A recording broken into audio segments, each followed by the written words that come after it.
and welcome to Crime Bytes, the show where we talk about some truly bizarre and disturbing crime cases. My name is Liz, and today is True Crime Tuesday. Alright guys, we are on episode 5 in our Sinful summer series, and today's sin we are going to talk about is Sloth. And for some reason, all you Seven fans know that scene in the movie is just so bizarre and twisted. Oh man. Like, the guy was dying. I don't know if it was cardiac arrest. Now, this may be not so funny coincidence, but I literally wrote this episode and planned to film it earlier last week, but then spent my whole week laying in a freaking hospital bed like poor tree man here on AFib. But they did fix me and let me out today, so we are staying on track. Anyways, sloth as a sin. Sinning by not doing what you're supposed to be doing. Let me pull this one up real quick, even though I know exactly who and what I am going to be talking about today. So, in Christianity, Roman Catholicism, sloth is considered one of the 7 deadly sins or capital vices. It can refer to a variety of ideas, including mental, spiritual, and physical states, and is often difficult to define. Let's scroll down just a tiny bit. Sloth has also been defined as a failure to do the things that one should do. And we're going to stop there because that is the key point in today's case. The failure to do the things that one should do, to the point that it becomes downright wrong or sinful, because that is literally the essence of today's case, specifically neglect. So think of the worst for neglect. And yeah, child neglect. I picked a good one today, so much so that I feel the need to advise you not to watch it. If child abuse and neglect is a touchy subject for you, this one takes these topics to a level of horrific that makes me just sick to my stomach trying to think of the proper words to discuss it. So, fair warning. And with that said, let's meet Kristel. Kristel had moved to the United States from Ecuador in 2016 when she moved to Cleveland, Ohio. She grew up with her mother and father, who also ended up moving to Ohio. When she first moved, she was with a man who she would have a little girl with. When their marriage didn't work out, she went back to Ecuador briefly, where she met another man who she would end up having another little girl with. Kristel would return to Cleveland when she was pregnant with her second daughter, as her partner was abusive to her. So she would come back to Ohio and move in with her parents so that she could try to attempt to get back on her feet while she had her baby on her own. She would give birth to Jailyn at the end of 2022. So I always like to look at every angle of a person or story and find some sort of, well, not acceptance, at least try to come to an understanding of what they did or why they are the way they are. And in many cases, we often can find some compassion somewhere for the perpetrator. I can't find that in today's case. I can't find it anywhere. Kristel, by all accounts, was a fairly irresponsible single mom who basically didn't lose her children because she was living with her parents and they would cover for her. And I hate to judge another single mother. In fact, this might be the first time, actually, no, there's been a couple others within these cases, but probably the second time that I feel 100% comfortable doing so here. And I think you will see why and feel similar. So her parents are helping her, which is understandable, and it happens a lot, and it's great that they could, except for that it kind of laid the ground for the horrific events that do end up happening. So Kristel would work and party as if she were single. She had no issue leaving her daughters alone because at some point her mom or her dad would be home and whatever, they would just handle their grandchildren. Another concerning incident that would happen that maybe should have been pressed further was that Kristel asked one of her friends to watch Jailyn for the weekend, then just took off for 6 weeks. 6 weeks. Her friend tried to get a hold of her and told her, you know, it's not okay to leave your kid with me indefinitely. I said I'd watch her for the weekend. I can't afford to take care of your child indefinitely. And she wasn't able to reach her. So Kristel didn't have the best reputation, and things seemed to be held together by her parents. And that's just kind of how it went. Kristel's mental health was also suffering, and in 2023 she tried to harm herself. She would then go to the doctor reporting headaches, numbness, and facial jerking. She was prescribed an anti-seizure medication, but nothing was found in her brain that would indicate a real problem. She ended up being sent home with Depakote and Effexor. These are both medications that are commonly prescribed for depression, but Kristel would claim that she didn't know anything about them or care to learn about them clearly before she used them. She just did what her doctor told her, at first anyways, because she would return for an Effexor refill earlier than she should have needed one. But they sent her home with more of each drug and a sleeping aid. This was in March of 2023. Then, when those ran out, she just completely stopped taking them, which can definitely affect you if you don't taper off of them, but she just stopped. She was still kind of trying to put herself out there on the dating front, it seems, and she had met a man from Detroit, and things were sort of going well. Things were also going well with another guy, and Kristel was pretty hopeful and feeling good on that front. So on June 6th of 2023, she would head over to Detroit to spend a couple of days with her new love interest. Things went pretty good there, but she wasn't quite done yet because she still kind of had that other guy in the wings. She decided to take a trip to Puerto Rico from the 8th to the 11th with that guy and a few of her friends. When she got back, she would stop back to Detroit to visit the first guy, and she would stay there from the 11th to the 16th before returning home. Then, on June 16th, 911 would receive the following phone call. We were police dispatcher, so come on, you need police, fire, EMS. We were police, you need police, fire, EMS. What's that? We want 29, 197. 129, 3129, 127. Hello? Please, I need help. Okay, I can't help you if I don't know where. She sounds horrified, right? Well, when they got there, she was completely calm and told them a bunch of lies about baby Jailyn's behavior while she was in Puerto Rico. So she lied and said she was home and that Jailyn was sick. She told them Jailyn was refusing food, but she wasn't home all week with her daughter. So who was? No one. No one was home for those 10 days that Kristel was off trying to decide which man to pick.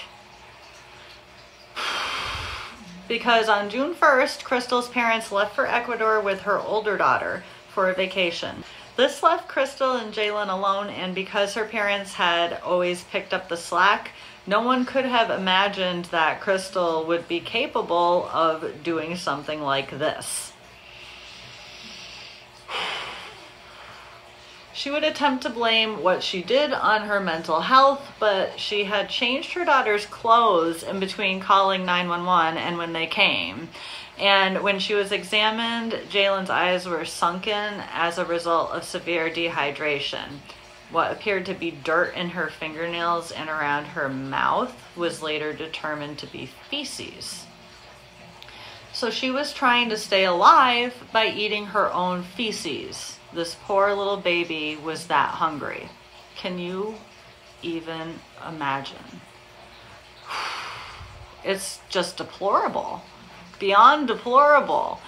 A doctor who performed the autopsy on baby Jailyn said it was the most tragic and unfortunate cases that she'd had this far in her entire career. She couldn't keep her voice straight while testifying, and I don't blame her. She would testify that Jailyn was extremely emaciated. She weighed only 13 pounds, which is 7 pounds less than she weighed at her last doctor's appointment. The body was free of any significant injuries, and she obviously had a really bad diaper rash, the poor thing. And she had some stretch marks around her face. The examiner was unable to determine how she got these scratches, but speculated that she may have been scratching at herself in a semi-conscious state as she was fading away. Her abdomen was discolored, which indicated that she had been dead 2 to 3 days prior at least, but there was not much more indication that she had been dead longer than that, meaning Jailyn had suffered to death roughly 1 week before she finally succumbed to starvation and dehydration. The official cause of death was severe starvation and dehydration due to pediatric neglect. The examiner suggested that this be ruled a homicide, as Kristel failed to act appropriately for her daughter, who was dependent on her, and I completely agree. She then goes on to talk about the psychological torture that poor Jailyn went through on top of being starved to death. Separation anxiety in infants begins around 4 months, and it is worse until an infant is around 18 months old. Poor Jailyn was 16 months, meaning that she was alone, scared, hungry, and thirsty, just wanting her mom, or probably her grandmother, who by all accounts cared for her more, but she was all alone, just wanting to be loved, just crying for days and hoping that someone would hear her. And the neighbors did, but Jailyn being left alone and crying on occasion was something that happened, apparently. They played ring footage that was captured of this in the court proceedings, and it is just so unsettling to listen to. The ring footage is what proved Kristel to be lying when investigators originally pulled it and realized how long Kristel had been away and how no one had gone in to care for the baby. Jailyn was alone the entire time she was gone, and they brought her in for questioning again, and she admitted that she just left her to go on vacation. I just can't. Literally everyone involved with this case was completely crushed, and just by the absolute senselessness of it. Kristel even had an aunt who said that she would have watched Jailyn had she only known. Her neighbors said the same, but Kristel was on bad terms with her aunt and apparently not on the best terms with many of her neighbors. So instead, she literally chose the unthinkable. Not only that, she could have called any of those people at any point during the 10 days that she was gone, or even stopped home in between Puerto Rico or Michigan, and she did not. She didn't care. She couldn't be bothered, clearly. At one point on vacation, the guy she was seeing asked her about her daughter, and she just kind of brushed it off and said, "Oh, she's fine." And in that moment, she says that she had the thought, maybe she should have someone check on Jailyn. But kind of pushed it off as a maybe later, and never did. Ooh. So her prosecution argued that her mental health and just trying to stop her medication cold turkey could have contributed to what happened. And granted, it could have, but no reasonable or unreasonable person even can justify what she did to poor Jailyn. And the defender kept having to say that. Can you imagine having to try and defend her? Apparently, her lawyer had to seek psychological help afterwards. I can imagine you would. I think what makes this even more disturbing, if that's even possible, is Kristel's behavior after the fact and while this investigation is ongoing. She's telling her friends about her vacation. Let that sink in for a second. She's being investigated for murdering her child for neglect, and she's telling her friends how much fun she had in Puerto Rico while her sweet baby girl was wasting away. How can you conceive this? Right. Kristel pled guilty. She was sentenced to life in prison without the possibility of parole, as Ohio does not have the death penalty. Another thing that bothers me is she kept talking about how God will forgive her and went as far as saying, God and Jailyn forgive her. She really thinks her daughter's death could be considered an accident because she didn't pick up a gun or a bat and kill her like that. I just can't. It makes me want to make it make sense to her. Like, let's lock her up and deny her food. And then when she's on the brink of just hanging in there, ask her if she'd like to continue on with this or if she'd prefer if I bash her head in with a bat. Sorry, that's a tad dark, but how does that make sense? At least the judge was a little more lenient than my little scenario there. And this is what he said during sentencing. I look at remorse. I hear, except for the acceptance of responsibility, no remorse. I have to remember Jailyn, where you did not. Just as you didn't let Jailyn out of her confinement until she died, so too, you should spend the rest of your life in a cell without freedom. The only difference will be that prison will at least feed you and give you liquids that you denied her. Seems beyond fair to me. Beyond fair. What do you guys think about this one? Did it make you as furious as it made me? There's just like a disconnect. She has to be mentally ill or a psychopath. I simply cannot wrap my mind around it. So that's going to do it. But as always, let's try to end things on a more positive note. I wasn't sure where to go besides straight to bed, like now, after this. So I started Googling people who will take care of your kid if you can't. I didn't have a whole bunch of luck there. And so I went on to look up places that help parents care for their children. And that kind of gave me a list of programs from SNAP, which helps with food, to Family Violence Resources and Head Start. So there are things out there. And as a single mom myself, it can be hard and humbling, but we do get ourselves into some situations and they're all different. But one thing I think we all can agree on is we have to take care of our children. At least most of us can. And there are good people out there trying to help people who need help. So if you need it, I encourage you to reach out. And if you're doing well in life, I encourage you to help out. Do something for someone who needs it and help make the world a better place. Why not? Sorry guys, I don't know how to end this one. Just help people if you can, when you can. If you have someone who is an infant or child who is dependent on you, or an elderly, you can't leave them at home for hours, let alone days on end. You just can't. And apparently that does need to be said, so there you go. I just said it again in case someone else needs to hear it. All right, everyone, stay safe out there. I think we're going to be doing Pride next week. Bye.